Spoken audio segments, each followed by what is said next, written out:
फूस की झोपड़ी में एक भगत रहते थे, उनकी माँ थी उसी में, और एक गाय थी जो 100-200 ग्राम ही दूध देती होगी।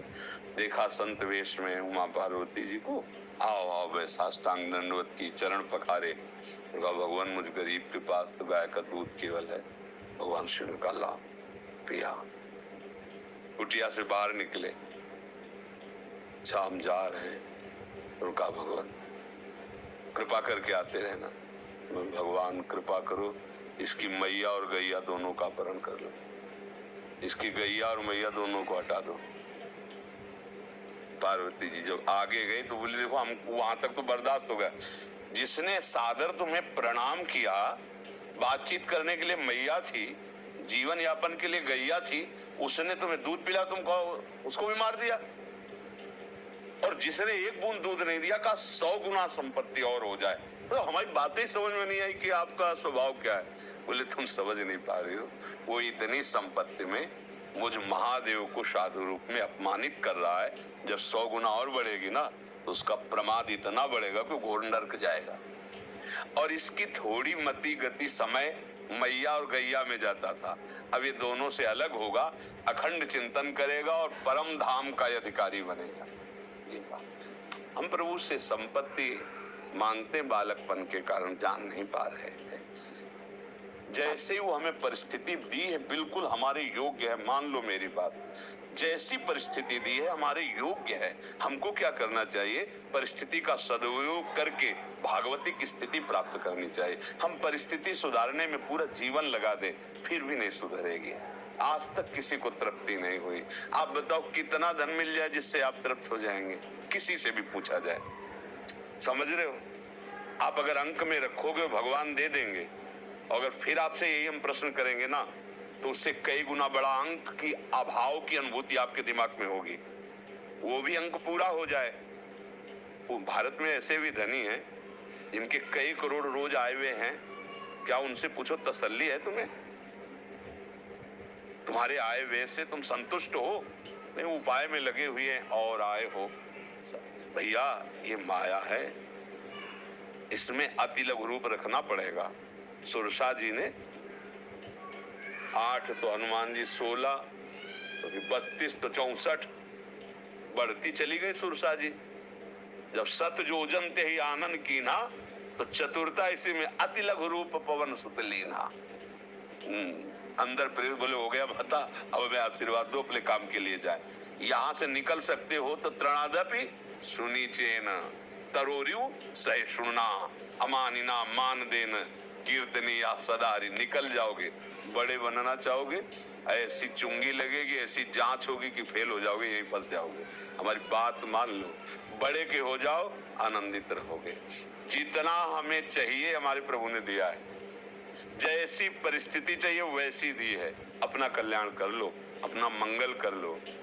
ये वासना की पूर्ति अगर इतने से हो जाती है, आप अंक रख दो कि इतना इतना इतना, बस अब कृतकृत्य भयों में निहाल हो जाऊंगा, तो जितना तुम सोच रहे हो उससे कई गुना तुम्हारी ही दृष्टि में है, वो सब है जो तुम मांग रहे हो।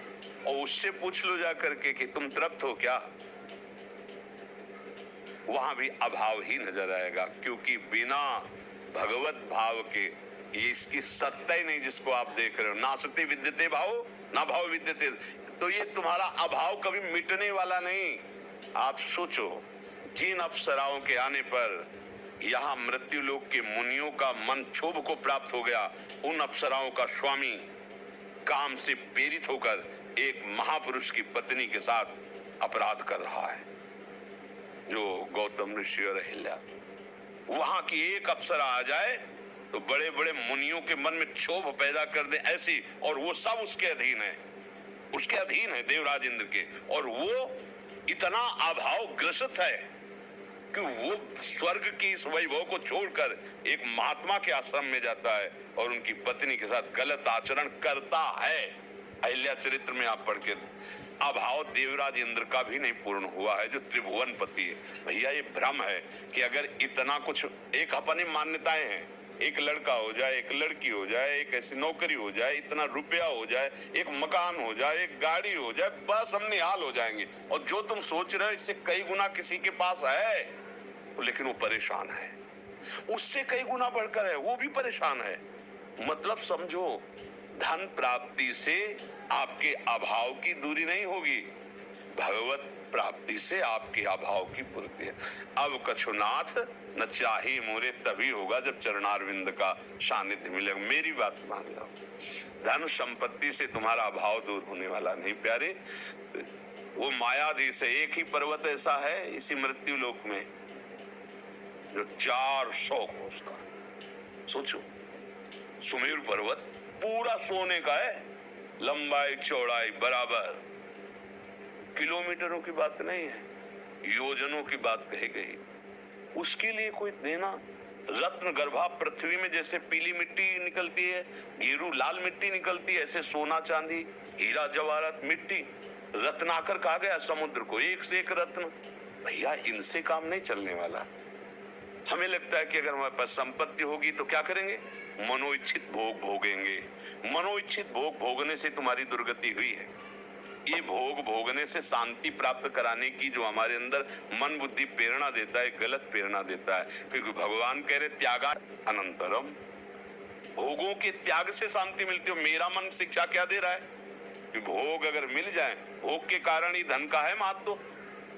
अगर आपको 1 ट्रक रुपया भी 1000 वाला दे दिया जाए तो आप क्या करोगे? यही लगेगा इस कबाड़ को क्या करें। क्यों? क्योंकि उससे कोई सामान नहीं मिलेगी, बंद है ना।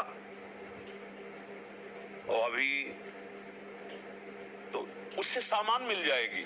मतलब भोग प्राप्ति प्रधान वृत्ति होने के कारण धन का महत्व है।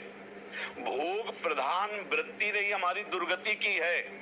मतलब हमारा मन हमारी बुद्धि किस चाल में फंसा रहा है? दुर्गति के लिए फंसा रहा है। अब ये